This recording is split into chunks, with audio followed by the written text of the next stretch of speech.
कठोपनिषद के प्रथम अध्याय का सार या नचिकेता द्वारा मांगे गए 3 वर। वाजश्रवा के पुत्र उद्दालक ने विश्वजित नामक यज्ञ किया, जिसमें उन्होंने अपना सर्वस्व दान कर दिया। उस यज्ञ में आर्षि उद्दालक ने अपनी जीर्ण शीर्ण गायों को भी दान कर दिया। आर्षि का पुत्र नचिकेता यह देखकर बाल्य सुलभ चापल्य के कारण पिता से पूछता है कि आप मुझको किसे देंगे। इस प्रकार नचिकेता के बार बार पूछने पर पिता ने खींचकर कहा कि मैं तुझे यम को देता हूँ। यह सुन पिता की आज्ञा प्राप्त कर नचिकेता यमराज के घर पहुंचा, किंतु यमराज वहां न मिल सके। नचिकेता ने यम की 3 दिन बिना खाए पिए वहीं प्रतीक्षा की। जब यमराज लौटे तो उन्होंने नचिकेता का पूर्ण रूप से अतिथि सत्कार करके कहा, आप 3 दिन तक बिना खाए पिए रहे हैं, अतः आप हमसे 3 वर मांग लें। तब नचिकेता ने प्रथम वर मांगा कि मेरे पिताजी चिंता रहित और शांत संकल्प हो जाएं, उनका क्रोध शांत हो जाए, यहाँ से लौटने के बाद वह मुझसे पहले जैसा व्यवहार करें। द्वितीय वर के रूप में कृपा कर स्वर्ग को प्राप्त करने वाली अग्नि विद्या को बताएं। यमराज ने अग्नि का स्वरूप और उसके चयन की प्रक्रिया बतलाई। तब नचिकेता ने उसे ज्यों का त्यों सुना दिया। इससे प्रभावित होकर यमराज ने एक और वर दिया कि आज से यह अग्नि तुम्हारे नाम से अर्थात नाचिकेत अग्नि के नाम से जानी जाएगी।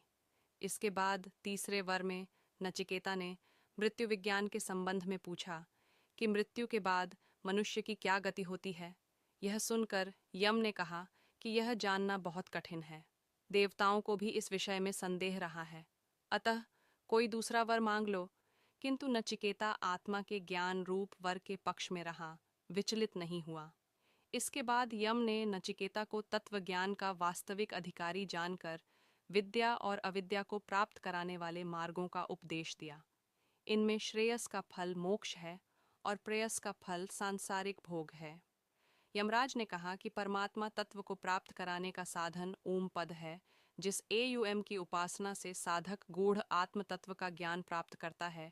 यह एयुएम पद ही अक्षर ब्रह्म है। यह नित्य एवं सनातन है, इसे ज्ञान के द्वारा ही प्राप्त किया जा सकता है।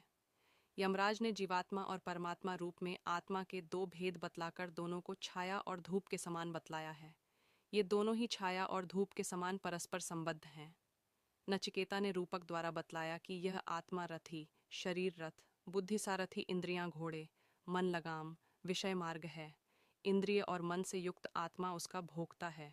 जो ज्ञानी पुरुष बुद्धि के द्वारा मन रूपी लगाम से इंद्रिय रूपी घोड़े को नियंत्रित करके वश में रखता है, वह इस भवसागर को पार कर परम पद को प्राप्त करता है।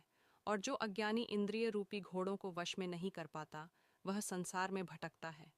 यह आत्मा रूप, रस, गंध, स्पर्श, शब्द से रहित कूटस्थ, नित्य, अनादि, अनंत है। इसे जानकर मनुष्य मृत्यु के बंधन से मुक्त हो जाता है और परम तत्व को प्राप्त करता है। द्वितीय अध्याय का सार या आत्मा का स्वरूप।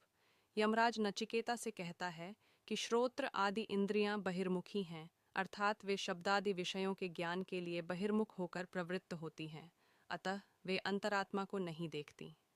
धीर पुरुष ही अमृतत्व की इच्छा करता हुआ बहिर्मुखी इंद्रियों को अंतर्मुखी करके अंतरात्मा का साक्षात्कार कर अमृतत्व को प्राप्त होता है। अज्ञानी मनुष्य बाह्य विषयों का अनुसरण करता हुआ मृत्यु के बंधन को प्राप्त करता है। जिसके द्वारा मनुष्य रूप, रस, गंध, स्पर्श, शब्द आदि विषयों को जानता है, वही आत्मा है। जिस प्रकार शुद्ध जल में डाला गया जल वैसा ही हो जाता है, उसी प्रकार इस आत्म तत्व को जानने वाले की आत्मा भी तद्रूप हो जाती है, अर्थात जीवात्मा और परमात्मा दोनों एक रूप हो जाते हैं। यम नचिकेता से कहता है कि उस विशुद्ध ज्ञान रूप अजन्मा आत्मा का नगर 11 दरवाजों वाला है। वह आत्मा सर्वव्यापी एवं सर्वगामी है। वह आदित्य के रूप में आकाश में, वसु के रूप में अंतरिक्ष में, अग्नि के रूप में यज्ञ वेदी पर, सोम के रूप में कलश में, प्राणादि के रूप में मनुष्यों में, चैतन्य रूप में देवताओं में, ग्रह नक्षत्रादि के रूप में आकाश में, रथविक रूप में यज्ञ में स्थित है। जिस प्रकार समस्त लोक का चक्षु एक ही सूर्य समस्त लोक को प्रकाशित करता है और नेत्र संबंधी बाहरी दोषों से लिस नहीं होता, उसी प्रकार समस्त प्राणियों में रहने वाला एक ही आत्मा सांसारिक दुखों से लिप्त नहीं होता। वह आत्मा ही सबके हृदय में स्थित एक रूप को अनेक रूप में बना देता है।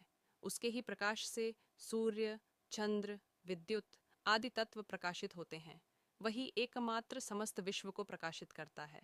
यमराज नचिकेता से कहता है कि यह संसार रूपी वृक्ष सनातन एवं अनादि है। इसकी जड़ें ऊपर की ओर और शाखाएं नीचे की ओर हैं। यम कहता है कि इंद्रियों से मन श्रेष्ठ है, मन से बुद्धि, बुद्धि से जीवात्मा, जीवात्मा से अव्यक्त प्रकृति, अव्यक्त प्रकृति से परमात्मा श्रेष्ठ है। जब हृदय की सारी कामनाएं नष्ट हो जाती हैं, तब मनुष्य अमर पद को प्राप्त करता है और यही ब्रह्म को प्राप्त करता है, अर्थात इसी जन्म में ब्रह्म का साक्षात्कार कर ब्रह्म रूप हो जाता है। तब हृदय की समस्त गांठें खुल जाती हैं, सारे बंधन टूट जाते हैं और मनुष्य अमर हो जाता है।